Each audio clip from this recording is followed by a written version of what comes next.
Na huyu sasa tulijiona inatoka hapa.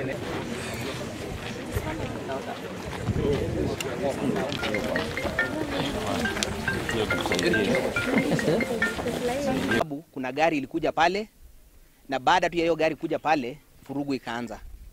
Tumeshambuliwa na visu na mapanga, magari yetu yamepasuliwa, but tunasema ni sawa.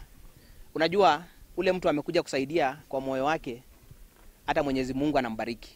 Lakini wale ambao wanatuma watu ambao wako na pesa ya kutuma watu kwenda kupiga wengine na kuua wengine na kuibia wengine, pia Mwenyezi Mungu anawaona na atawajibu mambo yao.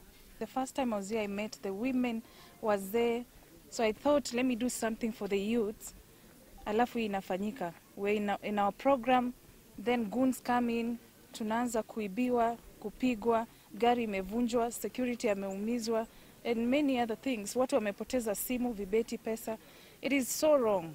We are not in any political party. We just want to help each other. We are empowering women, youths, and the vulnerables.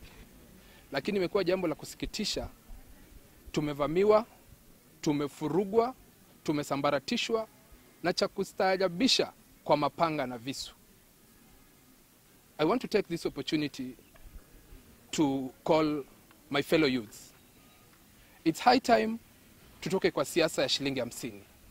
It's high time we sit down with the stakeholders and find our value as youth. Tumekuja kusaidia wale hawajiwezi, lakini tunapoanza kufukuzwa as early as this, we are wondering what is happening. We are very worried.